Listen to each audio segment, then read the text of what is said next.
Beyond the buzzer, inside the game, this is SportsIQ with Larry Smith.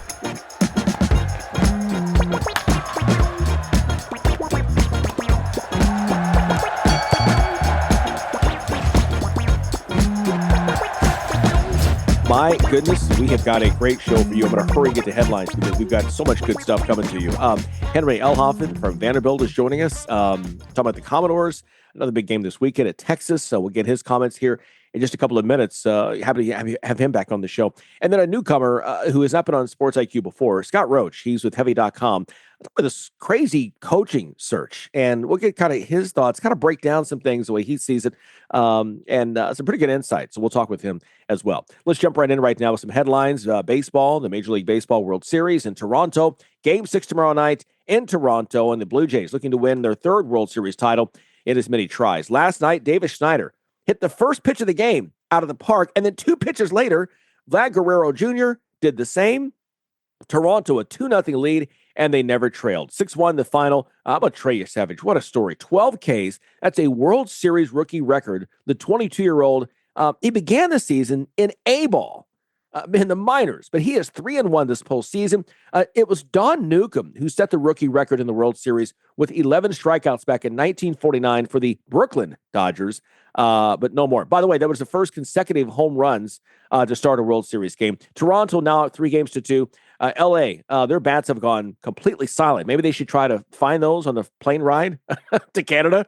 4 runs scored in the last 29 innings. That's all. By the way, it was the last game at Dodger Stadium for Clayton Kershaw, the 3-time Cy Young Award winner. He pitched in Game 3, didn't pitch last night.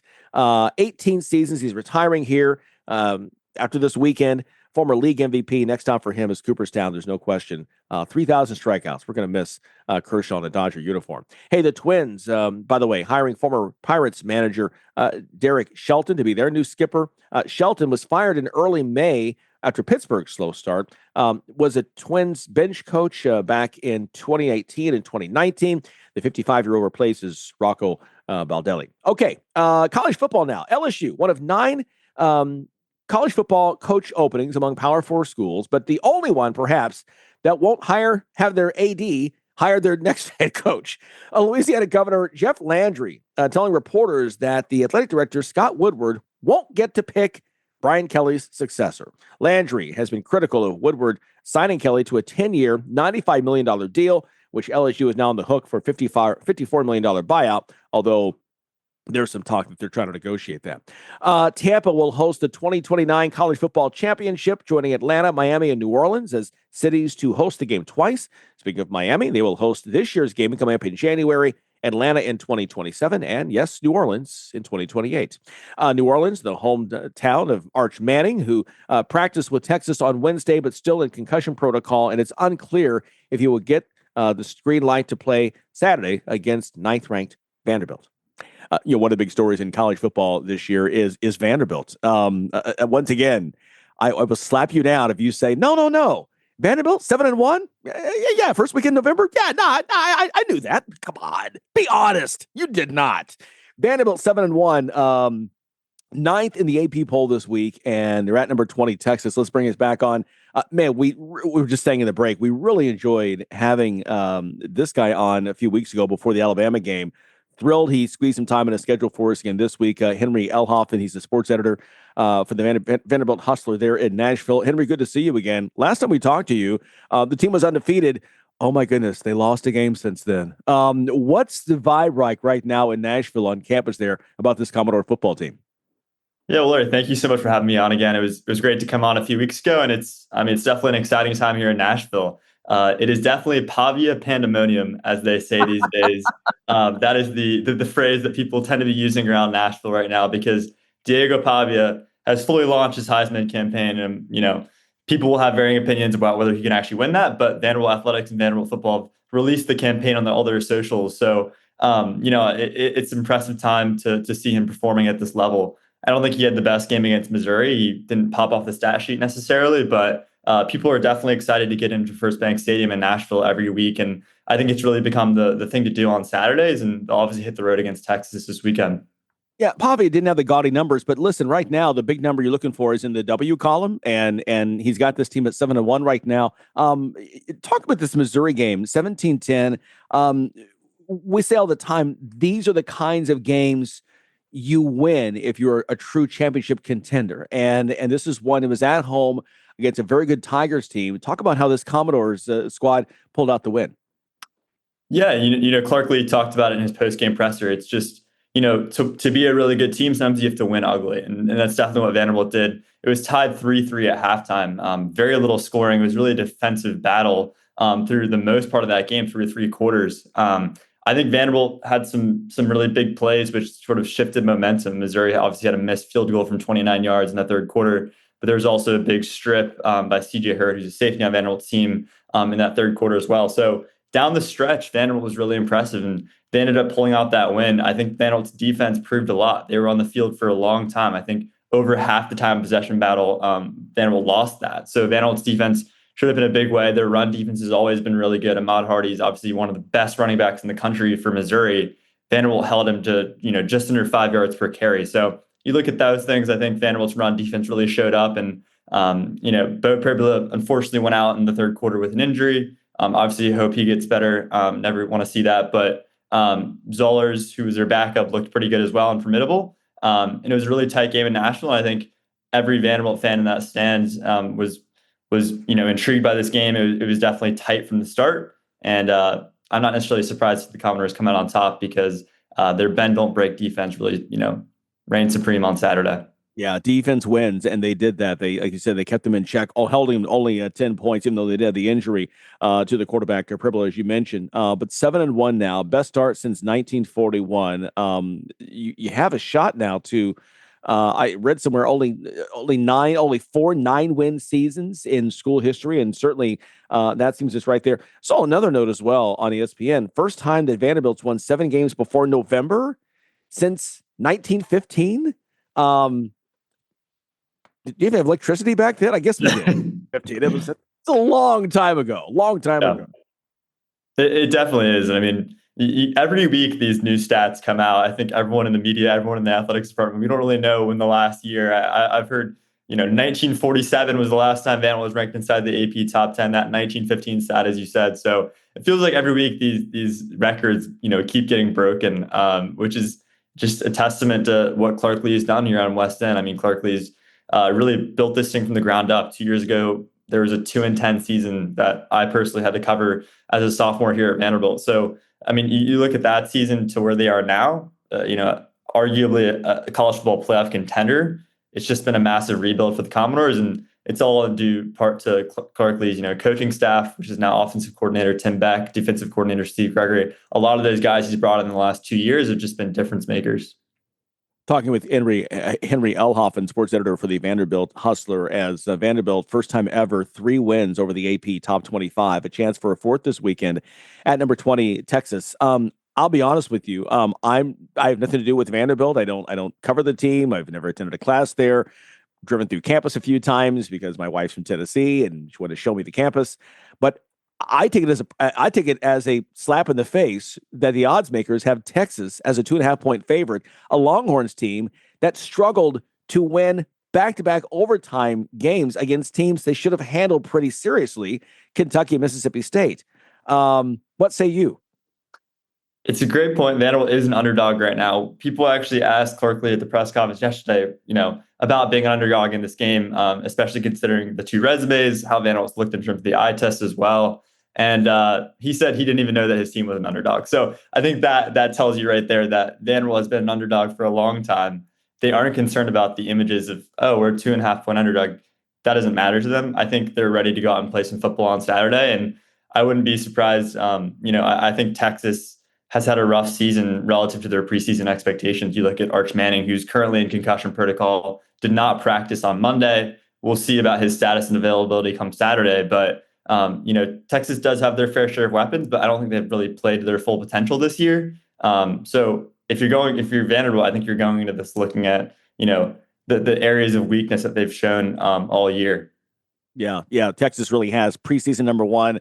They've struggled all year long. Arch Manning has not lived up to the billing, but I feel for him because I think impossible expectations were put on his shoulders from the time he hit campus because his last name is Manning. Doesn't mean he's not a good quarterback. He's just not his uncle's, and let's face it, a few are. This sized up, I think, to be another defensive battle as Texas has really struggled on offense. Personally, I've not seen a ton of growth since watching that game at Ohio State to open the season. They struggled then against a very good defense. They're still struggling. This feels like this is going to be a defensive matchup, but a game, again, where possibly 21 points might get you a win. Yeah, I mean, I think Texas's defense is one of the best in the country, and I think that's how they've been successful at winning games so far. Anthony Hill it's a great linebacker, and as I was saying earlier, I think Texas just has a lot of weapons. I think outside of the quarterback position, obviously Arch Manning has had his fair share of difficulties, and we'll see if he actually ends up playing on Saturday. But so many guys have been impressive. Trey Wisner, Ryan Wingo, a lot of those guys on the offensive end are super competitive, and they'll definitely be draft picks whenever that time comes for them. So you look at that team, but I agree. I think defense is going to be the name of the game in this one. Vanderbilt's defense looked really good against Missouri. There's so many guys in that defensive front. I think Vanderbilt's run defense stacks up really well against Trey Wisner and that whole Texas rushing attack. So I think it'll come down to who can limit the turnovers and who can win the time of possession battle, and then that team will inevitably come out on top. Yeah, get a win here. We talked about last week, you weren't on the show, but again, where Vanderbilt and Missouri, speaking with a Mizzou insider, that this was kind of an elimination game, if you will, in terms of so many teams right there at one loss. The loser of this kind of will peel off in the chase for the SEC championship, even possibly the playoff. The winner moves on, and that's the case right now. Getting a win now, this is another situation. Getting a win here, another elimination game, if you will. You've got a couple of winnable games. Now, look, it's the SEC. Anything's possible. We know that. You take no one for granted. But Auburn and Kentucky, both after this week, have had their struggles. And then you're over in Knoxville at Neyland on Thanksgiving weekend for the big rivalry game to end the season, as is always a huge matchup. Possibly the biggest game in this series history. I'm trying to think back, and in my lifetime, I can't think of a time when this game potentially could have more significance than this one with Vanderbilt and Tennessee in this rivalry.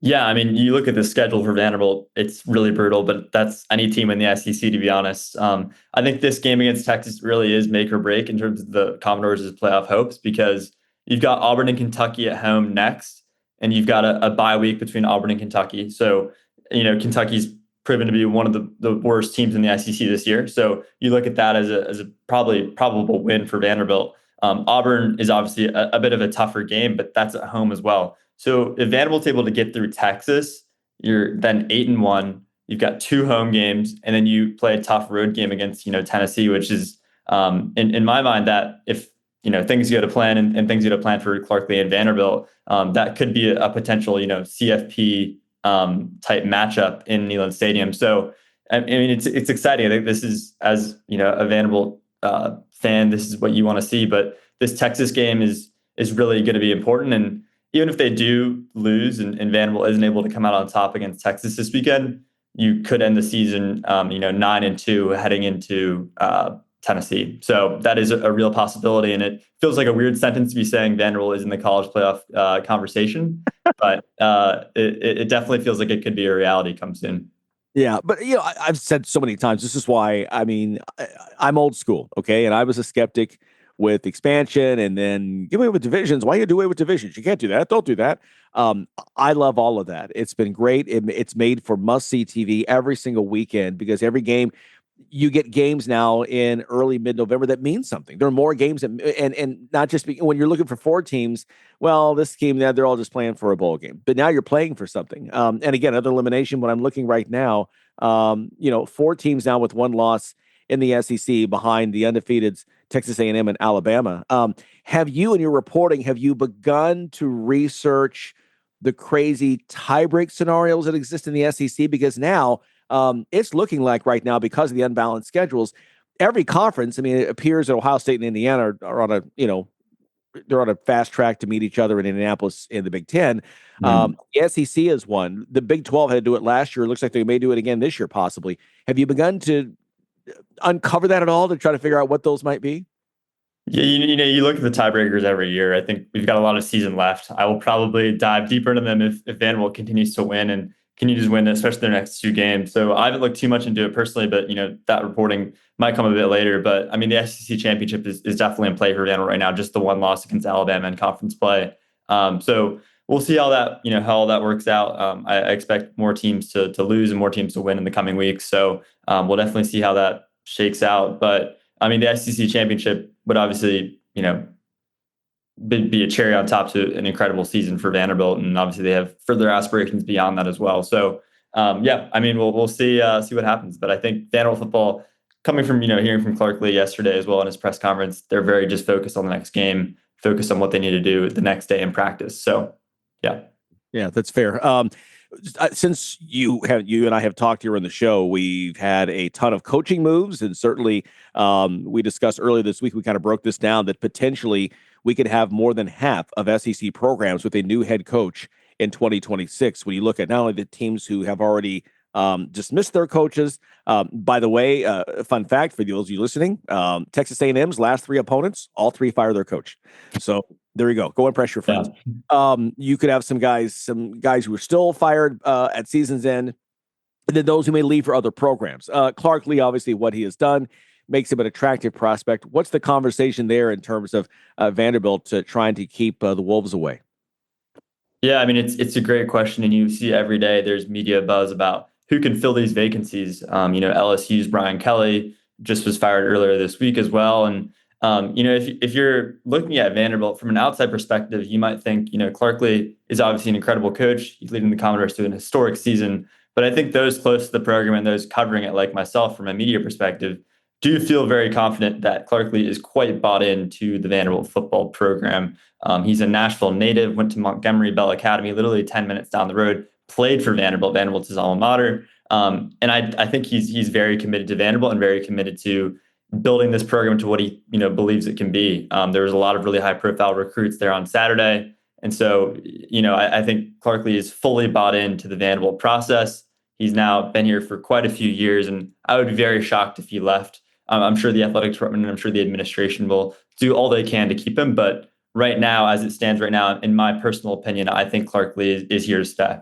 Yeah. Money talks, though. Hopefully they come through and bring some more money to the table to make sure that he does ignore all those conversations. I'm of the mind, and I agree with you with this, that if you have a chance to do what Clark Lea's doing at Vanderbilt, what Curt Cignetti's doing at Indiana, to me, they may have named, and I've said before, may end up naming the stadium up in Bloomington after Cignetti, right? I mean, and Lee, they might name the field same way. I mean, it could be, you've got the sponsorships. That's not going to happen right now, but maybe they name the field after him. You have a chance to be, you could be the Joe Paterno. You could be the Bear Bryant at the school. When you don't have to jump to the perceived elite team and they have deep resources. LSU, listen, maybe the best job in the country. I'm not going to even argue that. But if you don't win in 2 years, you're out of a job. And now you got to go somewhere and start over again. Mm-hmm. Yeah, no, exactly. I think Vanderbilt, in terms of a coaching position, is actually pretty favorable right now. You're competing in arguably, one of the best 2 or 3 conferences out there in the SEC. And, it's a fantastic position to be in. And I think Clark Lea you can tell from the way he speaks about it, he's just really committed to Vanderbilt. And I'd be, as I said, very shocked if he were to leave. And I think the administration will do their best to hold on to him. Athletic director Candace Lee has been sort of praised recently. She's been having some really good hires, men's basketball, which I'm sure you'll hop into later this year as the season kicks off next week. But I think Candace Lee and Clark Lea feel pretty confident about the future of Vanderbilt football right now. Yeah, listen, we talked earlier with Cole Thompson, SEC, and Phil. He agreed, and he had a great point. Louisiana, LSU is the one school where you are the school in the state in terms of major Division I. You can't say that with Texas or Alabama, Mississippi, Tennessee, et cetera, et cetera. We got to that's very quickly. Commodore basketball starting next week. Give us your 60-second take on the Commodores this season. I think the men's basketball program will be quite good this year, and I think they're perhaps going to go under the radar heading into the season. But Mark Byington, who's Vanderbilt's it's his second year on West End. He obviously brought the doors to the NCAA tournament in his first year at the helm of Vanderbilt basketball. So you look at that, an incredible run. And then looking at his transfer portal class, really impressive. Duke Miles from Oklahoma, Tyler Harris from Washington, a lot of really high profile guys coming in. And the question is going to be whether they can gel and whether they can successfully play together. I think that you look at a lot of teams that are transfer portal heavy. That's always the question going into the season. And luckily they have the non-conference slate to sort of find their footing. But they'll face Lipscomb on Monday, and I will certainly be there covering that one to see how the team performs and see if they can pull out the win. Do you sleep? Do you go to class? I won't lie, Larry. It was a busy last week because we didn't talk about it yet, but College Game Day was also in town. Right. The Commodores' matchup with Missouri. And we actually, as a section, we published 35 pieces of content in the 7 days. And so it was an incredible run. I want to thank all of our entire staff because it was a total team effort, but I basically did not sleep for the entire last week. You sound like me. I'm a lot older than you, and I still don't sleep. So I like just doing stuff like the Sports IQ. That's why we have him on the show, folks. We can't even trip him up with a basketball question. He's so locked into football, has his hand in basketball as well. We know he's got a very, very busy Henry Oelhafen, sports editor, Vanderbilt Hustler. Always good to talk with you, my friend. Thank you so much. Have fun with this weekend's games, and we'll be calling you soon. Thank you. All right, take care. More Sports IQ next. Fans of big sports radio and sports spectacular podcasts have a new home on the Chief Sports Network. Find your favorite programs and content all in one place by downloading the Chief Sports app in your mobile device. Created in South Carolina, the Chief Sports Network is the home of an expanding network of live and podcast format programming. It is also the home of one of the leading national college football podcasts, JC and Morgan, hosted by ESPN's Mike Morgan and 24/7 Sports' JC Sherbert. Download the Chief Sports app for free and find all of your favorite programming under one easy umbrella. Thanks to all of our markets for your loyal support of Big Sports Radio and our Sports Spectacular podcast, and we look forward to connecting with you anywhere in the world on the Chief Sports app.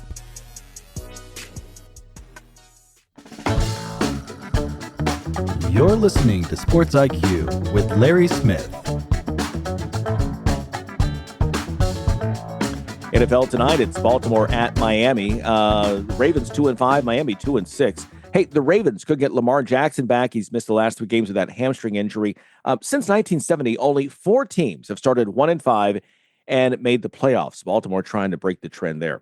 Record-setting deal for Aiden Hutchinson. 4 years, $180 million for the Detroit edge rusher. $140 million of that. $141 million. Say it again. $141 million of that is guaranteed, the most ever for a non-quarterback. The 25-year-old has 6 sacks this year, coming off an injury last year. Made the Pro Bowl back in 2023. Vikings quarterback Carson Wentz will have season-ending surgery on his left non-throwing shoulder, and makes a point. It was his call to play hurt in last week's loss to the Chargers, not head coach Kevin O'Connor. By the way, that surgery will come after his wife gives birth to their 4th child. That is pending any day now.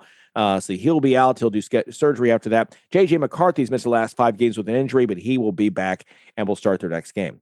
South Carolina jury ordering the NCAA to pay $18 million to former football star Robert Gathers, determining that the college sports governing body did not warn the player about the long-term effects of concussions. Gathers played for South Carolina State from 1977 to 1980. His son, Robert Jr., played in the NFL for several years. $10 million to him, $8 million to his wife. He's been diagnosed with dementia, has trouble dressing himself, even making meals. And the experts say he shows symptoms of CTE. The NCAA is expected to appeal that decision. It's a little story we've had on the shelf here. I want to get out very quickly. The Women's Professional Baseball League naming New York, Boston, LA, and San Francisco as the teams that will be represented for the inaugural season. 15 players per team. It's the first pro baseball league for women since the All-American Girls Pro Baseball League finally ceased operations back in 1954. Yes, A League of Their Own. That's the movie that was based on that league. The games, by the way, will be played at a neutral site. NBA, 4 games tonight. It is Washington at OKC. The Thunder 5-0, trying to make it 6-0 start. The Spurs off to a 4-0 start. They're home against Miami. Last night, Jaylen Brown scored 30 points, including 13 during a 20-3 run to end the first half and helped Boston pull away from Cleveland. 125-105 the final. The Cavs' 3-game win streak is snapped. Sam Hauser scoring 21 points off the bench for Boston. Hey, the Celts have won 2 straight since opening the season with 3 straight losses. Brandon Williams had 20, Dwight Powell 18 as the Mavericks beat the Pacers 107-105 in a matchup of injury-depleted teams. The Mavericks' Cooper Flagg, the number 1 overall pick in last summer's NBA draft, had his second double-double with 15 points and 10 rebounds. Matas Buzelis had 27 points. The Bulls beating the Kings 126-113. They remain undefeated, 4-0, their best start since 2021-22. Josh Giddey had 20 points, 12 assists, and 8 rebounds. Nikola Vucevic had 13 points and 14 boards, also 7 assists for Chicago.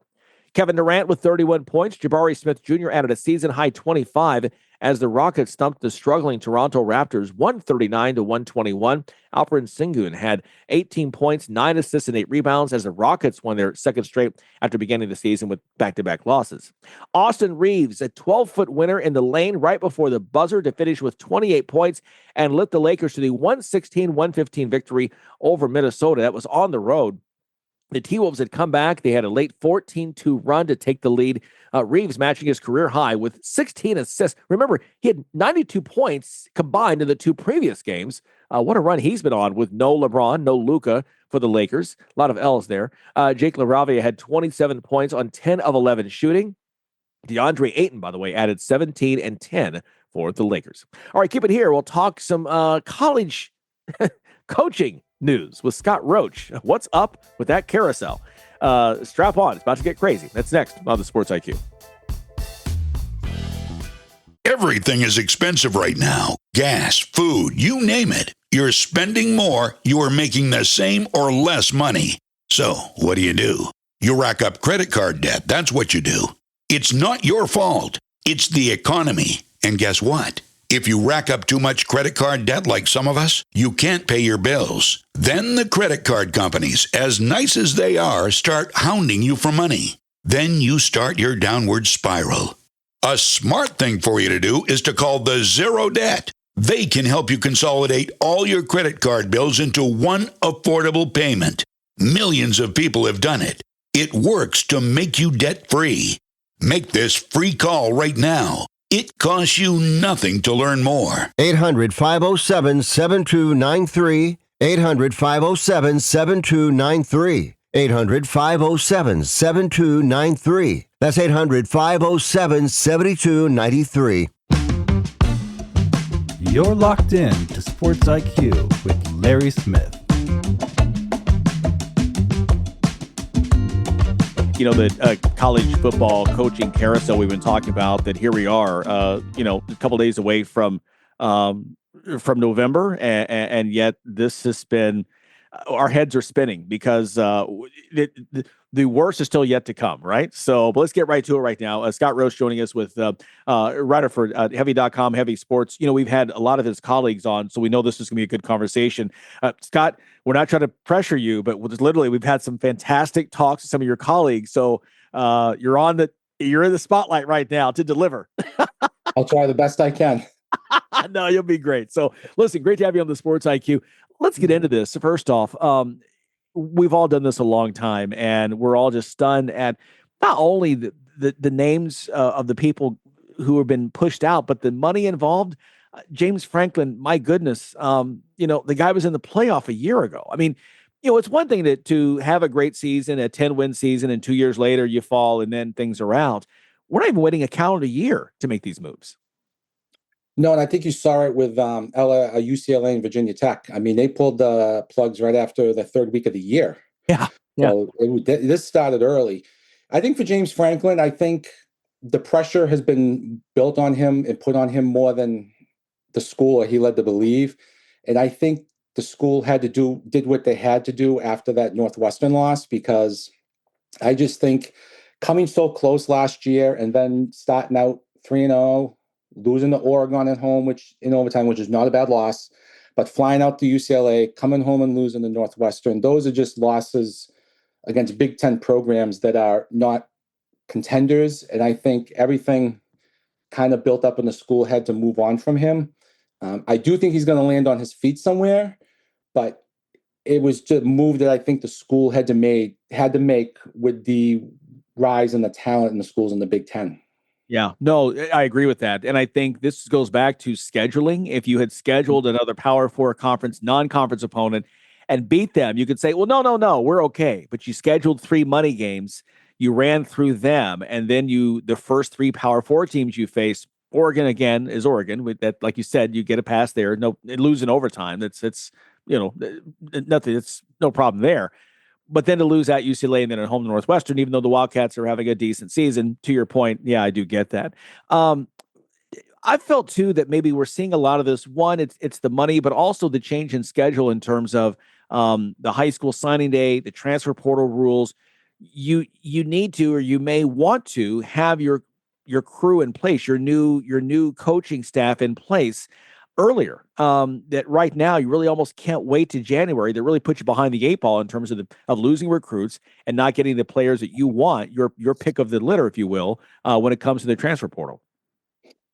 The transfer portal to me has always been a mess, and it always will be a mess. I'm glad they eliminated the spring portal, because after you do your spring practices, to say, all right, I'm not playing where I want to play, I'm going to jump ship and someone in the spring, that just never made sense to me.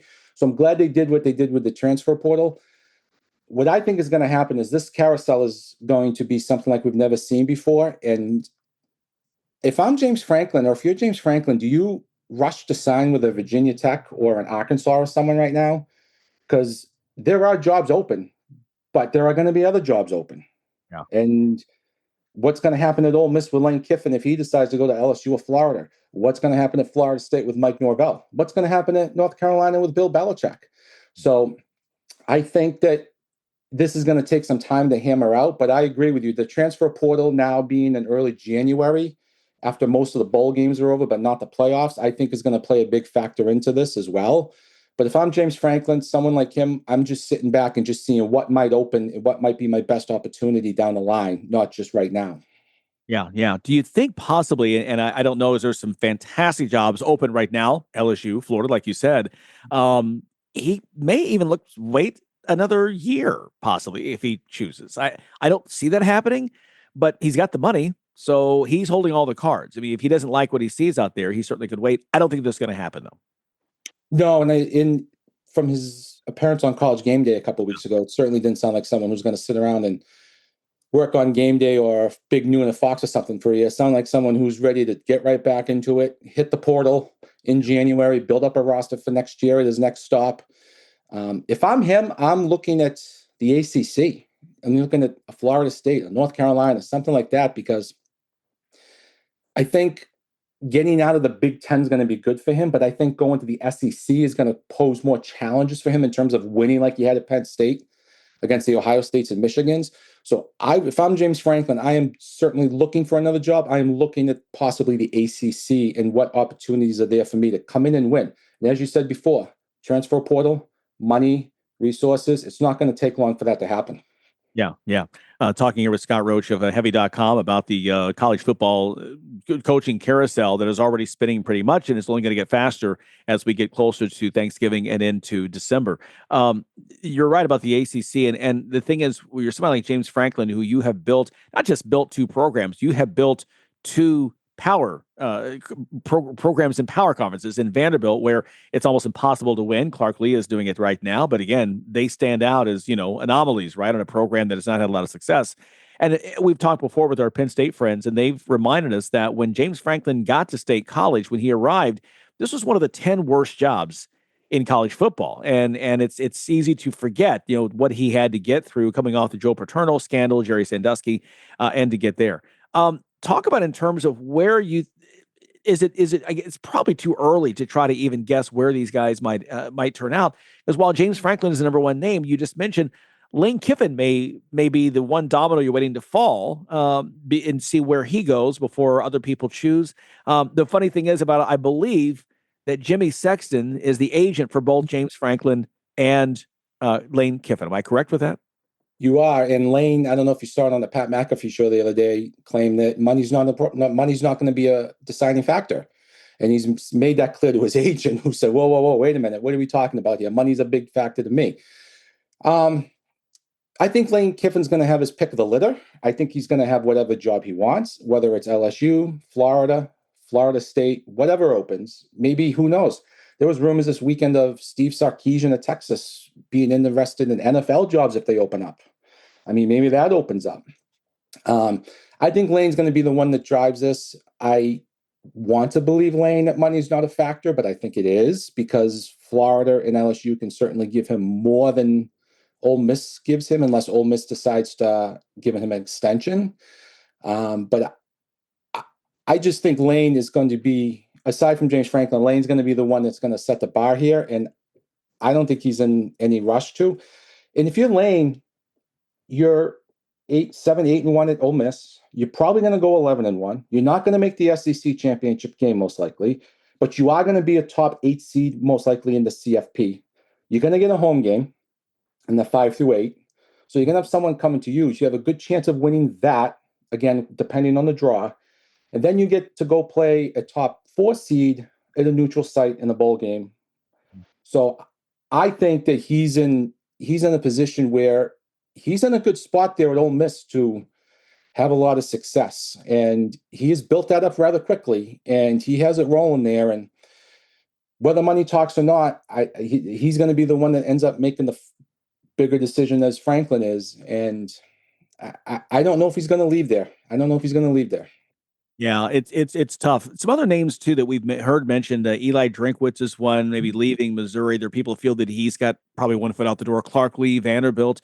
What does it mean for some of these teams to, for these coaches to be somewhere where it's not a brand, but you're rolling, having great success, where you can maybe have a down year or two, and they're okay with that because they weren't used to that, as opposed to going to an LSU where if you don't win 11 games every year and a title every 3 years, then you're out.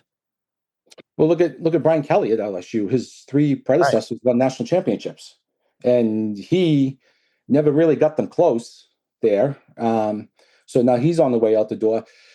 As far as Eli Drinkwitz goes, I could see him making the move from Missouri to one of those bigger schools, possibly in the SEC, of Florida, LSU. A Clark Lea, I don't know. I mean, he's in a similar boat as Brent Key at Georgia Tech, where those names are being floated around, but they're at their alma maters, and they've built up their alma maters into winners. And Clark Lea kind of did it fairly quickly. Like last year when they upset Virginia Tech on opening weekend, everyone was like, oh my God, what a loss for Virginia Tech. That's terrible.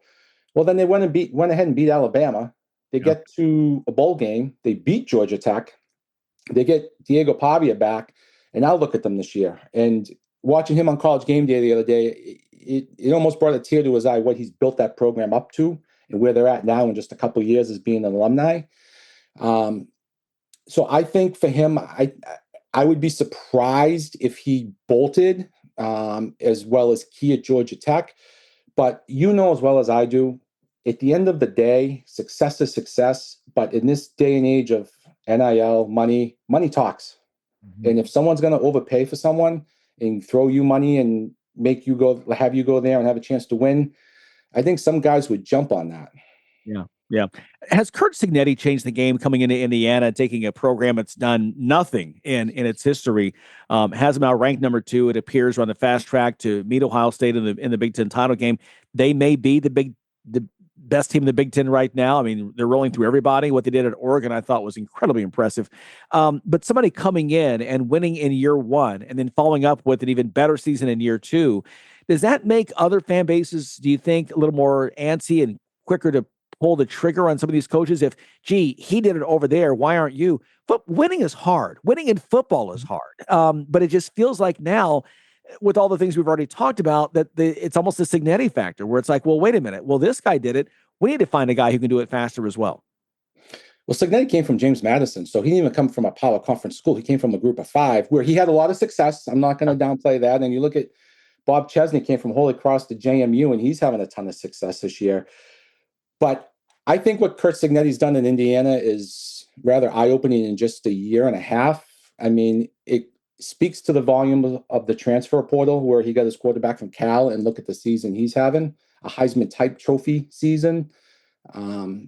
I could see them at the end of January holding the national championship trophy, even if they lose to Ohio State in the Big Ten title game. And if that does happen, I think that's going to wake up a lot of fan bases, seeing, as you said, someone coming in and within 2 years having the success he's having, building it up and challenging Ohio State, which I think is still the best team in the country, and going toe-to-toe with them and toe-to-toe with the top teams in the country. And as you said, I'll be one of the people who didn't think that they had the will to go in and beat Oregon, but they went in and they kind of punched Dan Lanning in the face and sent a message to the rest of the country that weekend. Yeah. That was impressive. Yeah, it really was. It was one that, and that was the one thing missing on his resume is, yeah, you've beaten some other teams. You spanked a ranked Illinois team by 50 points at home. But this is Oregon. I mean, this is one, and like you said, you went to Eugene and did it on national TV, and we've all taken notice on that.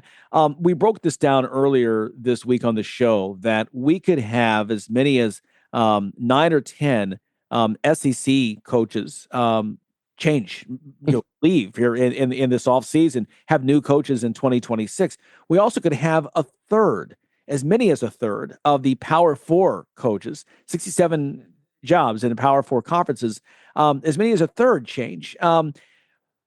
Where does it stop? And is this just the new world right now where you get 2 years and then if it's not going to happen, I mean, where does the money run out? I mean, you've got more money you're paying for coaches. You've got more money you're paying now in NIL, and now you get revenue share. And where does all this stop? I don't know if it will. And I'll tell you one thing. If I'm an agent of a coach, I'm looking at what Brian Kelly got paid and James Franklin got paid for buyouts. And if I think this is going to be a 2 or 3 year gig, I'm going to work on that buyout option money towards down the line. I mean, what these schools are paying for buyouts is just astronomical in this day and age. I mean, consider just looking at those numbers, it's just eye-opening.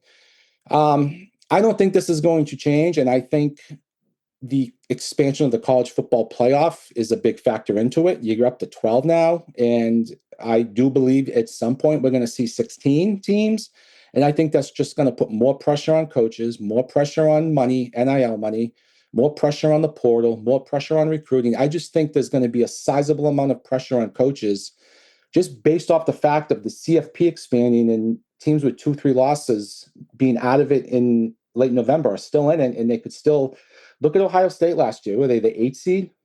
I mean, and they ran the table to win the national championship. So that gives a lot of people hopes and a lot of people dreaming that, hey, that could be us with the right coach and right resources and money. Yeah. I really thought by now we're, what year 4 or 5 of NIL portal, whatever. I've lost track where we are right now, but I really thought by now, by 2025, 2026, it'd be like, okay, well, we got past the COVID class. And so, with no more guys getting, 5th year, that kind of thing. But boy, it just seems like the money, we look at where we were even just 18, 24 months ago in terms of NIL, and where we are now, the money is just astronomical. And maybe I was wrong. Maybe that there were a lot of boosters sitting on a lot of money all this time, waiting for the opportunity to jump in, and now they're taking advantage. Think of the transfer portal. I mean, used to be just a one-time transfer. Now you get guys transferring. Now you have coaches being fired, like at Virginia Tech and Penn State. And in Virginia Tech and UCLA situation, it was less than the 4 games required to redshirt. So kids are redshirting in early September and jumping in the portal and going to play for their 3rd, 4th, 5th straight school, whatever it is. It's the NIL and transfer portal has just changed the sport, I think, forever. And I think that's what you're going to see a lot more of. Yeah. Once it's out of the bag, you can't put it back in. No question. Scott, it has been awesome to talk with you and get your insights.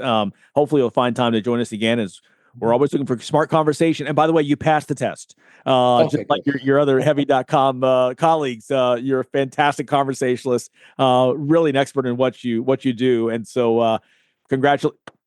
Gold star for Scott. Congratulations. Thank you. I enjoyed it. I appreciate it. So give you a hard time, of course. Scott, great to have you. Thanks so much. Scott Roach joining us once again. He is a writer for Heavy Sports, heavy.com. Also does some work with Fansided as well. And we are privileged to have his insights here on the show. It's a Sports IQ. We've got more conversation to come up next. What's the best way to get rid of a timeshare that you don't want? Call the Timeshare Exit Hotline. We're a group of attorneys that help customers legally exit their timeshares. It's an easy process. We guarantee results or you pay nothing. Exit your timeshare today. Call now. 800-715-6093. 800-715-6093. That's 800-715-6093.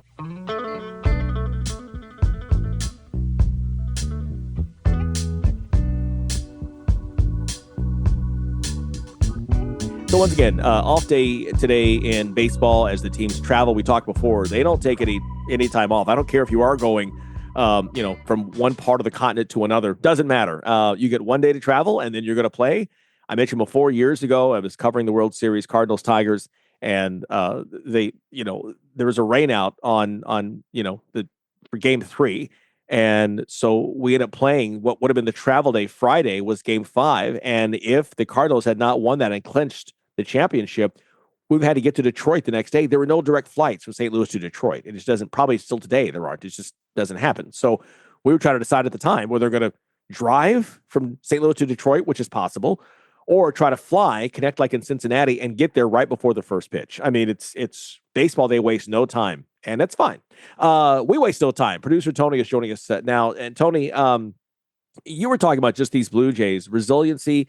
You've got the emotional letdown of that 18-inning thriller that doesn't go your way. You come right back and win the next two on the road, and now here you are. You've got two shots to get one win and take the championship. And a team that just on paper pales in comparison to their opponents, the Dodgers. Yeah, you just look at that lineup and just reading through that batting order and knowing some of the players involved, they are truly a team, where the whole is greater than the sum of the parts, right? I mean, look, Vlad Guerrero is a superstar. But after that, you're looking at guys like Ernie Clement, who bounced around. He was at Cleveland before he got to Toronto. Jimenez, same thing. He was in Cleveland for a while, then came to Toronto. I think he had another stop somewhere else.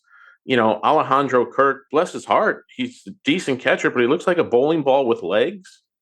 I mean, I don't see any other superstars in that order, yet they are out hitting the Dodgers at every turn. They've got more power. They're hitting for better average. They're walking more. They're not striking out as much. And you look down that Dodger lineup, Betts, Ohtani, Freeman, Smith, these are all superstars, perennial all-stars that they have in their lineup. Yet the sum of these parts in Toronto is outdoing them right now with 2 games to go.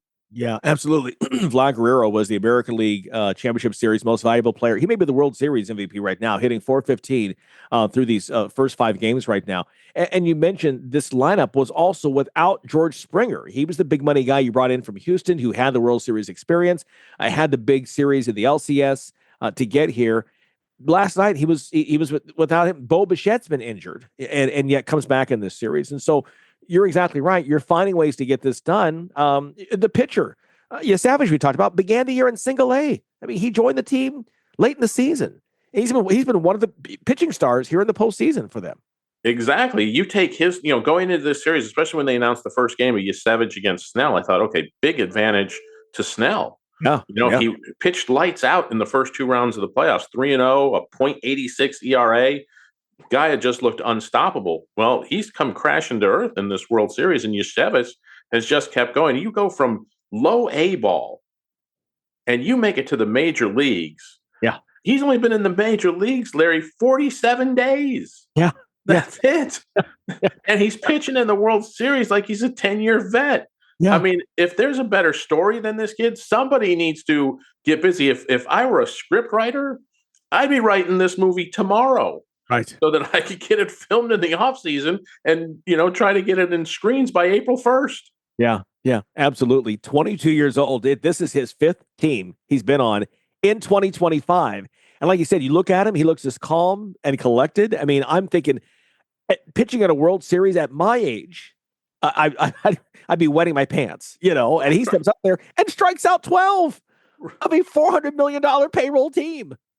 Right. And he had, I read the stat and the thing, and I can't give the exact number, but he had more pitches that were missed strike calls, swing and misses, than any pitcher in like the last 10 World Series.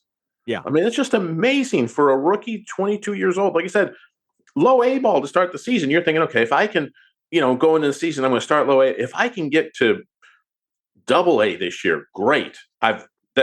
You're all pitching in the World Series, for God's sakes. Yeah, exactly. Want to get your thoughts. Got a minute here. Your thoughts for the Dodgers now. You got to win 2. What's your attack as you go into Friday night? The bats have got to wake up. The last 2 games, their hitting has just gone south. They're not good enough on the mound for that to happen. They need 2 quality starts back to back for the guys that they're throwing, and then they need those bats to come alive and start pounding the ball. I mean, since the middle of that 18-inning game, they haven't done a thing. And they're hitting like 202 for the series. You better find some ways to get guys on base and get them on base in a hurry and set things up for the power guys later on, or it's lights out at this point. Yeah, defending champs have been cursed, not since 2000 as a team repeated as World Series champs. Dodgers, backs against the wall, have to win 2 in Toronto or else that streak continues. Our moment of awe is up next. Are you tired of your website making your business look bad? Is your current web developer dropping the ball? Let's face it, if your website isn't making you money, it's broken. Let Neon Rain create a website that turns your visitors into customers. Neon Rain has worked with hundreds of businesses across North America, building custom websites and applications with modern designs that are easy to update and work well on mobile devices. They can do it for you too. What sets Neon Rain apart? They actually deliver on their promises. Call today for a free consultation. 303-957-3092. That's Neon Rain at 303-957-3092. Or visit them at neonrain.com. Okay, our moment of awe goes to the Olympic Games in Milan and Cortina, Italy. They marked their 100-day mark yesterday. The countdown to the games began. Team USA gathering in New York City to speak to the media about all the games, and all saying they're ready to go. They're excited to get over there. Interesting factor about these games, there will be 2 cauldrons lit for the games, one in Milan and one in Cortina. That's where the Alpine events will be. It's the first time there have been 2 Olympic cauldrons. There you go. A little bit of history coming up here in February. And that's your moment of awe. Thanks again to our guests, Scott Roche and Henry Oelhafen. Glad they stopped by. Glad you were here as well. It's a Sports IQ. We'll do it again tomorrow on Friday. We'll see you then. Thanks for listening to Sports IQ with Larry Smith, Monday through Friday. Continue the conversation at SportsIQ LS. We'll see you next time.